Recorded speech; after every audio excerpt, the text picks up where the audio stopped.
Selamat petang, salam sejahtera. Aku hairan ada orang kata dalam laman Twitter aku dan laman TikTok aku. Mereka kata Najib ni pelik. Dulu dia masuk penjara nak salahkan hakim, nak salahkan peguam. Sekarang ini salah sakit pula adalah kerana ubat. Telah diberikan kenyataan dan penafian oleh Khairi Jamaluddin bahawa ubat yang dimakan oleh Najib bukan masalah ubat, tetapi oleh kerana masalah penyakit itu sendiri. Namun demikian, apa yang terjadi pada hari ini, peguam Najib mengatakan ubat generik tak berkesan turunkan tekanan darah Najib. Aku nak cakap begini sajalah sebelum aku bacakan laporan dalam media ini. Aku nak kata apapun jenis ubat di dunia ini, semuanya memang tak akan berkesan sekiranya hati tak tenang. Jadi aku fikir, lebih-lebih lagi tekanan darah tinggi ini melibatkan perasaan. Apapun jenis ubat yang dimakan, kalau tak tenang hatinya, memang apapun jadi, apapun Anda buat, tetap akan sakit juga. Jadi mungkin sudah waktunya Najib kena terima kenyataan yang dia memang dah tinggal dalam penjara. Tak payah lagi susah susah nak fikir bila nak keluar daripada penjara. Biar tenang hatinya, kerana apabila tenang hati, tenang jiwa, maka penyakit pun akan lebih cepat sehat. Ini Najib baru masuk hari ke-20 dalam penjara Kajang, sudah macam-macam penyakit yang menyerang. Yang paling teruk ini adalah berkaitan ulcer dan juga tekanan darah tinggi Najib. Dan dapat dilihat sejak sejak kebelakangan ini, Najib seolah-olah ada dua rumah. Satu di penjara, satu lagi di hospital. Di hospital Kuala Lumpur. Jadi tak tahu mana satu Najib ni. Najib ni pesakit luar di hospital Kuala Lumpur ataupun penghuni dalam penjara Kajang. Walau bagaimanapun, itu bukan soalnya. Soalnya hari ini ialah tentang ubat.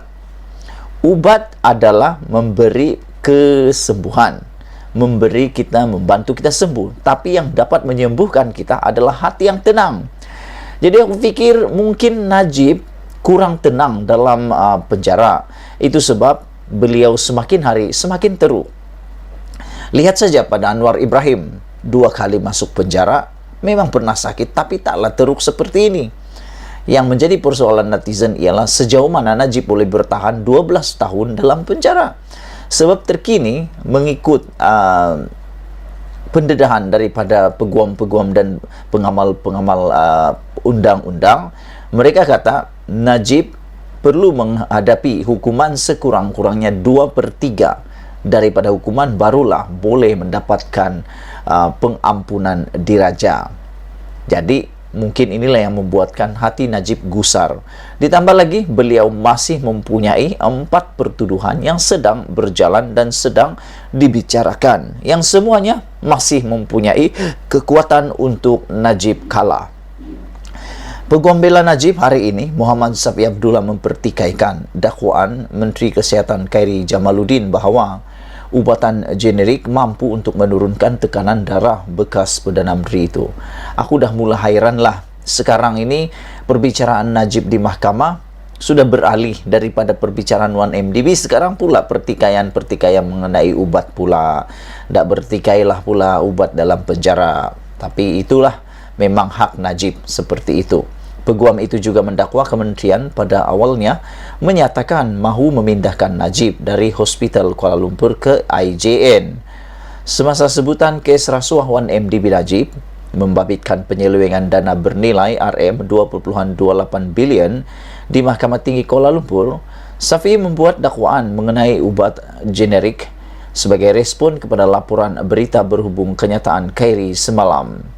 Peguam itu memberitahu mahkamah bahawa tekanan darah Najib hanya mula turun selepas diberikan ubat bagi penyakit darah tinggi yang asal yang diambilnya sebelum ini. Sekarang mereka beri ubat yang Najib biasa makan. Tekanan darahnya mula turun, tetapi belum memuaskan, iaitu balik semula kepada bacaan tekanan darah asal.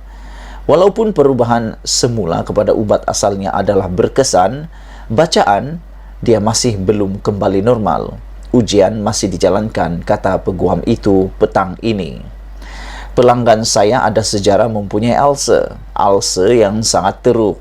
3 bulan lalu, dia tidak sedar diri, dia berada di tahap kritikal, katanya. Rupa-rupanya sebelum masuk penjara, Najib sudah mengalami masalah ulcer yang sangat teruk, dan 3 bulan yang lalu sebelum masuk penjara, rupa-rupanya kita tak pernah tahu Najib pernah tidak sedar dan dia berada di tahap kritikal. Wah, kasihan juga Najib kan. Rupa-rupanya dalam cerianya Najib di luar penjara sebelum dimasukkan penjara, beliau dalam keadaan yang amat sakit, yaitu mempunyai ulcer dan pernah berada dalam tahap kritikal. Dia kehilangan banyak darah tanpa mengetahui sebabnya. Mereka kaki tangan perubatan memeriksa dan mendapati hemoglobinnya sangat rendah, kata mereka. Dia mungkin diserang stroke, tetapi mereka berjaya mengawal keadaan dan dia kembali normal, kata peguam itu lagi. Tetapi baru-baru ini, dia mengadu sakit di bahagian perut dan dokter menemui ulcer. Apabila ia disentuh, ia berdarah. Oleh itu, Najib sedang diuji untuk memastikan tekanan darah tiada kaitan dengan itu, melainkan ada kesan berpunca daripada daripada ubatan generik. Walaupun ubatnya sama, satu adalah yang asal manakala satu lagi generik bukan. Bertentangan dengan apa yang dilaporkan dengan dalam media, ubatan generik sebenarnya boleh tidak berkesan seperti ubatan asal, dakwa Syafi'i. Sehubungan itu, peguam bela berkenan memohon mahkamah melapangkan tarikh perbicaraan yang dijadwalkan esok kerana Najib masih dirawat di Hospital Kuala Lumpur. Hakim perbicaraan Collins Lawrence Square kemudiannya membenarkannya dan menetapkan prosiding bersambung semula pada 26 September. Pada hari kemarin, Khairi Jamaluddin sudah memberikan penjelasan bahawa ubat yang diberikan kepada Najib itu bukan diberi oleh doktor-doktor biasa, tetapi pakar-pakar telah berunding sebelum diberikan. Jadi aku fikir apa yang dilakukan oleh doktor-doktor itu tepat. Dan aku terpikir juga, Safi Abdullah nih, yang peguam nih, pula kata ubat yang diberi itu tidak berkesan seperti ubat asal. Jadi mana satu yang betul lah? Doktor itu kah peguam ini? Tak tahulah mana yang betul. Saudara penonton sekalian, semalam sebagai menjawab dakwaan anak tertuduh Nuriana Najwa, Khairi menafikan bahawa ubatan Najib telah ditukar, tetapi sebaliknya menjelaskan tertuduh diberi ubat generik setara, sambil menambah bekas Perdana Menteri itu berada dalam keadaan stabil di Hospital Kuala Lumpur. Yang aku hairan, pakar-pakar kata termasuk Khairi, Najib stabil ketika dikeluarkan dari Hospital Kuala Lumpur. Tapi satu lagi laporan kata Najib seakan-akan amat teruk. Menteri itu berkata tertuduh tidak perlu dipindahkan dari Hospital Kuala Lumpur ke IJN. Wah, kalau pergi IJN agak mewah juga tempat tu. Ketika ditemui media selepas prosiding hari ini, peguam bela itu berkata Najib bukannya dirinya yang biasa ceria ketika ditemui di Hospital Kuala Lumpur. Dia berkata bahawa tertuduh dalam keadaan tidak selesa dan kesakitan, sambil menambah bahawa mengalami ulcer adalah perasaan yang paling teruk. Bukan ulcer yang paling teruk, tapi yang paling teruk ialah tinggal dalam penjara sebenarnya. Itulah dia keadaan Najib yang terkini. Najib sudah tidak sama seperti dulu lagi, katanya. Bukan dirinya yang biasa ceria. Memanglah siapa yang ceria tinggal dalam penjara kan? Sudah lo tu sakit pula.